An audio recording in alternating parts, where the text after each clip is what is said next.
In today's Cape Lomond episode here in Cities Skylines 2, we are going to explore how one little fishing village can transform and adapt to survive in the 21st century. We'll be creating a modern fish farm, some efficient branded processing facilities, we'll be creating custom residential plot sizes for our town residents, and we'll be giving them somewhere to work and play. So this one is going to be a bit of a change of build style for me. Rather than building some points of interest with the plan to build around it in later builds, this episode will contain its own little area, almost entirely out on its own. To help give some context, the plan along this area is to introduce some farmland and a farming community. You can see where I've marked out the arable land towards the highway here. Our future farming community will be connected through a local road network to the fishing village that we're going to be creating today. The first job is to lay out the general road plan. As we're using the Gulf Coast dates again as our main inspiration for the series, I'm going to use something similar to the grid found in Piccana, Texas. We've got a reasonably small grid going on here. The grid is pretty uniform, but does vary a little as we get away from the main body of the water to the south. The main road, as we can see here, is back from the water, so I'm going to create that to a certain extent here in our little town as well. As we get into the more residential part of town, most of them don't have sidewalks, so the small avenue roads in the game is going to be the best shout here. Early in the build, we'll get our harbour layout in place. This harbour has a mix of covered and non-covered boat tie-up facilities, so that should be a nice contrast for the harbour part of the build later on in the episode. And as always in this series, I'm not going for a one-to-one recreation or anything like that. I'm just looking for a bit of real life inspiration and we'll make it entirely our own.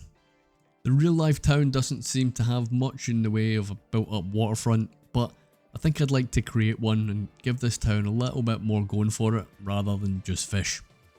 After rounding off the harbour and getting quay walls in place so we can bring the water up to the village, I want to create a unique public plaza for the town. I think I'm going to use this as or imagine it's been used for like an open multi-use community area. Something that could possibly be a fish market one week, farmers market another week, but still nice enough to hold music or cultural events.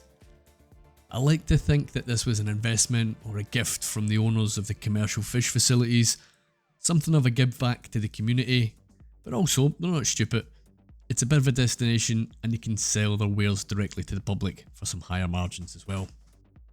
So for this plaza, it's just a case of paving out the outline and I'm going to go over it with the surface tool we want. So kind of like the custom paths we put in for expansion episode the other week.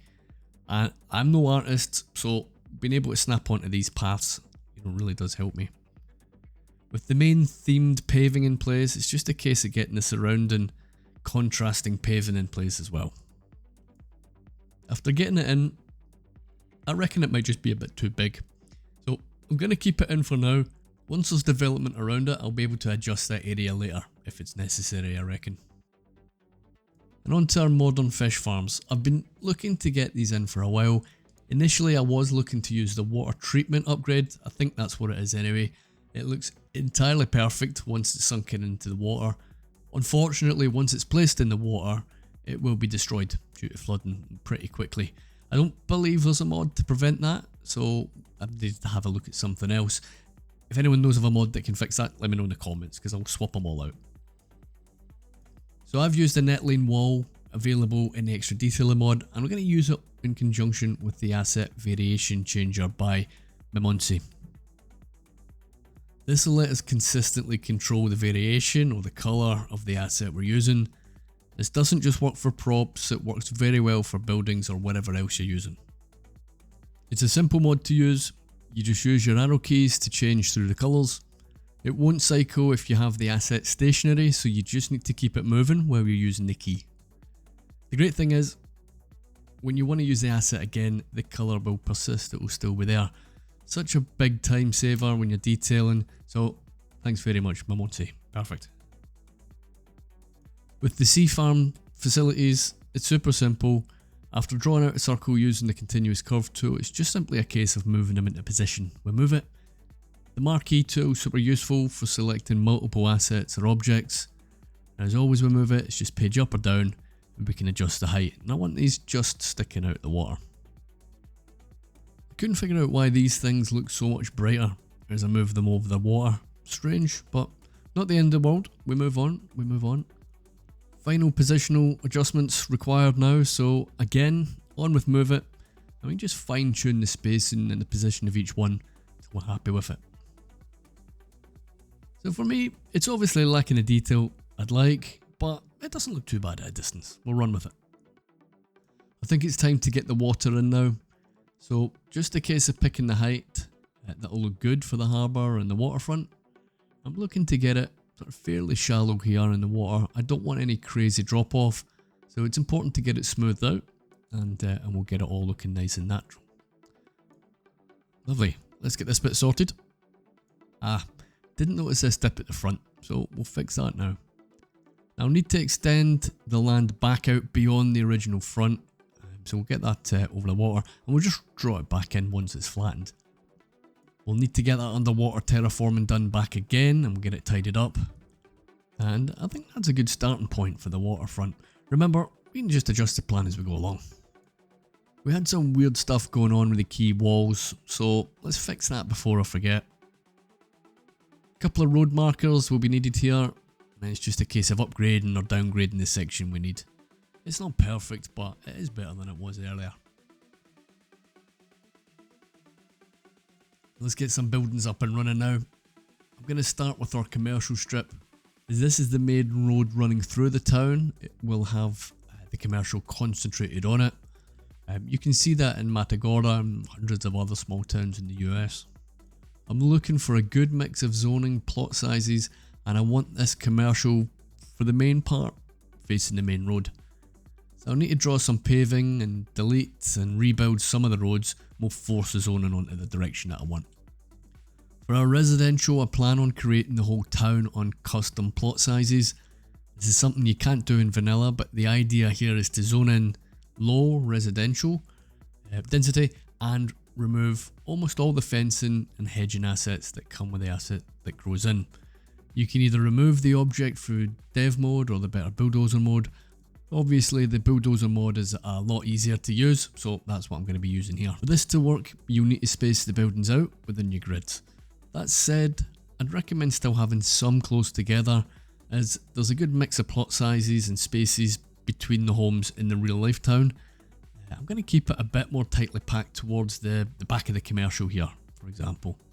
We can open up the plots as they get away from the town centre or the village centre. Before moving on to the residential detail, there's a couple of little adjustments I want to make. This plot I reckon can go. The town needs an overflow car park, so just slotted in behind the commercial looks like the right spot. Let's get it named. I'm going to go for the imaginatively titled Fishing Town for now. If anyone's got a more fitting name, let me know in the comments and we can maybe get this changed next episode. I don't want parking on the main street. They can use the assets or the overflow car park I've provided. So let's upgrade this section of road and yeah, let's just make it all look a little bit better. So to create our custom plot sizes for your residential, it's just a case of redrawing the fencing elements within the residential development. I've been wanting to do this for a while on the residential build, but I just couldn't face how long it was going to take. However, with the addition of the net lanes and now having the facility to consistently control the colours being used, it was a breeze. Still took a fair bit of time, but way quicker and much less frustrating than it would have been in the past. You'll see me use a mix of fencing and hedges. I'll be taking some off at funny angles, some will be curving, and some sections we'll just not bother putting in any at all. You'll see quite a lot of homes in the US there, they don't have any fencing, which is unusual for me to look at, but sometimes less is best. So you maybe see me remove some of these outer fencing elements sometimes as well. Even the stuff that I've put in earlier in the build, I'm still going to take some of them back out.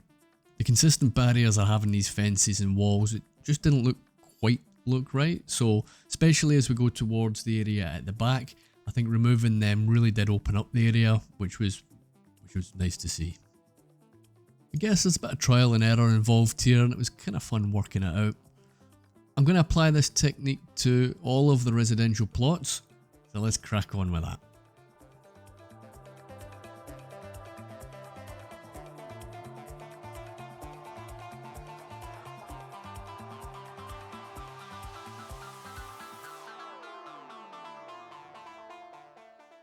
An important facility in the town's big employer is the fish processing facility. There isn't one in the game, so we're going to make our own. Let's get a nice appropriate manufacturing warehouse asset, and we'll brand it with the crapfish granules advertisement sign. Crapfish granules. Sounds delicious, doesn't it? So to get that sign in place, I'm going to use the transform tool. I used it extensively in the last video to fine tune precise positioning and rotation of the objects, and that was the auto salvage yard build. So check that one out if you haven't seen it. I'll leave it linked in the description. To extend the bulk of the asset, I'm going to slightly overlap another warehouse asset with the same colours on the walls. And again, we'll stick the appropriate branding and we'll use some of the crapfish signs. With the bigger industrial asset in place and ready for some detailing work, I'm going to hop back over to our residential now. I wanted to use these little path decals, if nothing else, just so I can see how they look in that little part of the build. I'm going to try them out now with this little path surrounded by the sand. That's a pretty nice effect actually, softens up the transition from the pavement to the sand, and we'll see where else we can use that. I think I'll give that a nice little bush lining, and then we'll move on to the car park for the town.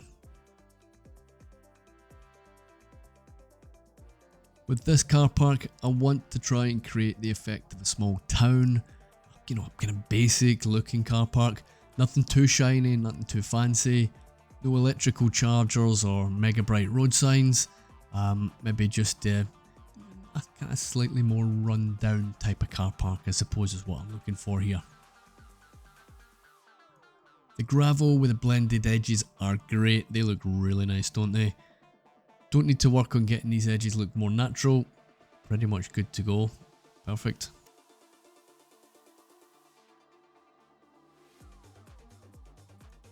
Let's box it off with some basic iron looking fencing.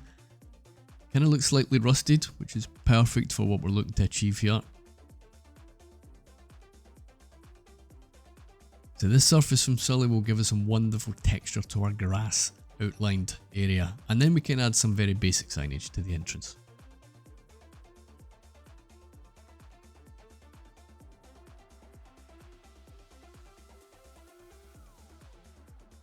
I'm going to use some more decals to give the asphalt some weathering and cracks.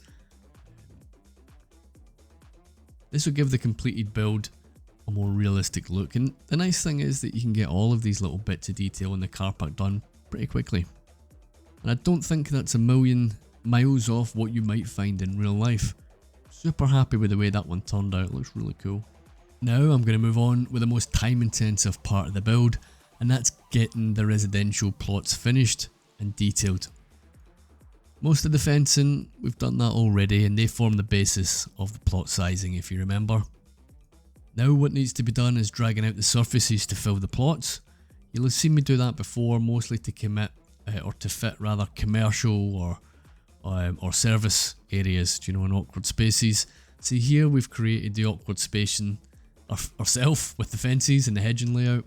As I work my way around each plot, you'll see me fill some gaps, not just with surfacing, but appropriate sized trees and bushes. There will be a few spots where I need to apply some more fencing where maybe I've missed it out on the first run. It's worth throwing in the odd random texture for some of the plots. It helps break up the pattern sometimes, but it also gives the impression something else is going on with the garden. Is it overgrown? Is it neglected? Are they maybe in the process of doing work on it? So a little variation like that every now and again is really worth doing. So I'm going to let this run as a detailing time lapse, and I'll catch up with you in a minute or two.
started on what I could see as a couple of high-end houses with a couple of larger plots.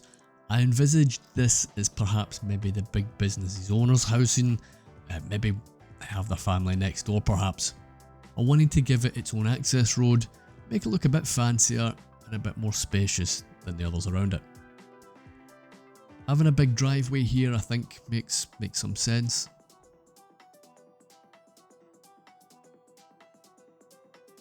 After applying the lawn and a few props, I wanted to give it a centerpiece, so a big old fountain asset here at the front was what I'm going to go for.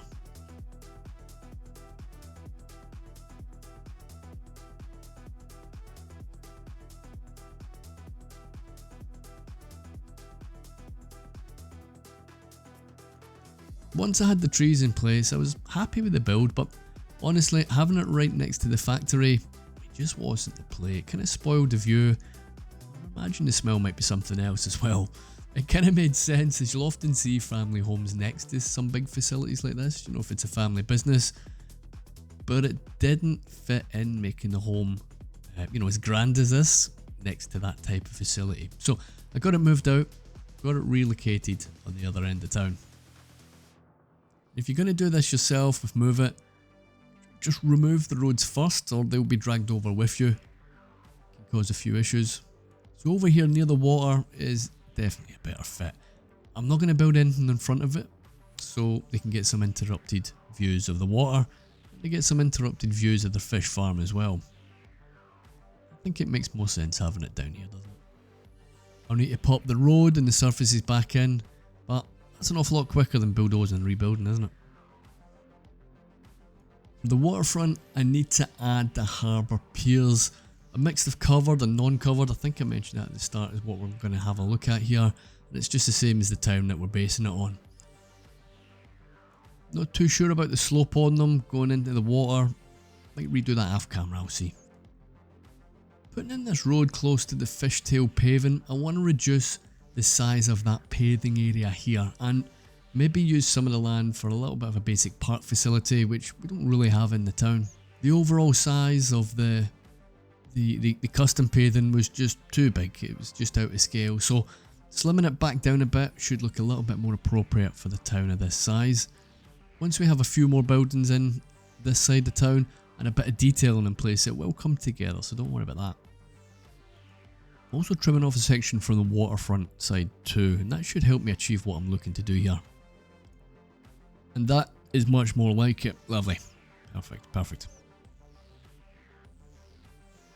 Now I'm going to detail up the service yard around the back of the processing facility. I'm not going to run through everything that was used here.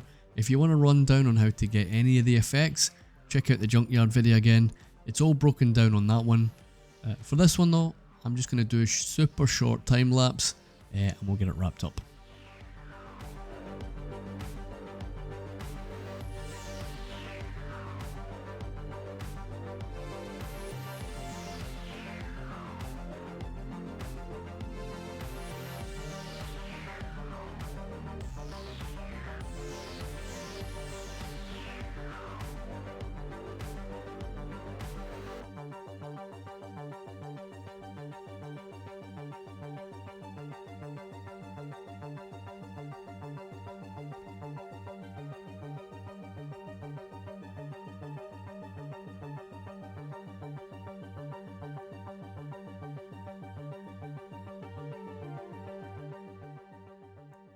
Okay folks, so we're nearly there. I think it's appropriate to get a few office assets in beside the big facility. These big places in real life always attract smaller business. They can support the main facility directly, like accountants or engineers, or they could be competitors, but I'm going to zone this in and we'll see what we get.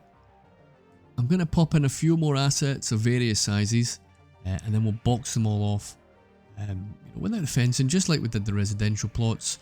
And of course, we'll soften things up as usual. We'll get some trees and we'll get some of the bushes and whatnot of our choice in as well.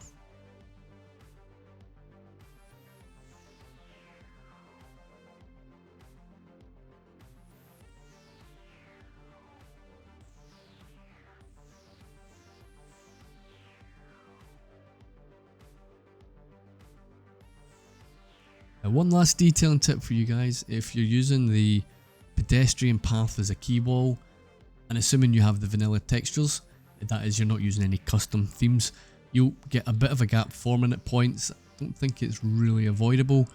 The colour is a bit different. It kind of looks like sand here, you know. I'd suggest if you want to try and cover it up a little bit, you can use solid sand textures, and you can add a little bit of sand on the grass. And again, using the same path decal to go around the paving as we did, earlier on. So the texture plus the decals, and with those two additions, that gap doesn't look bad. Actually, it looks like it's part of the patch of the grass or part of the decal packs. It's a great way to blend in some jank, and definitely recommended if you have the same issue. And a few little palm trees I think here would look pretty nice.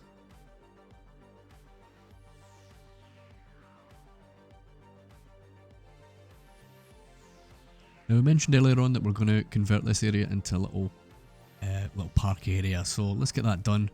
Going to fence it off, get some bushes in here, and a couple of larger trees to give it some height.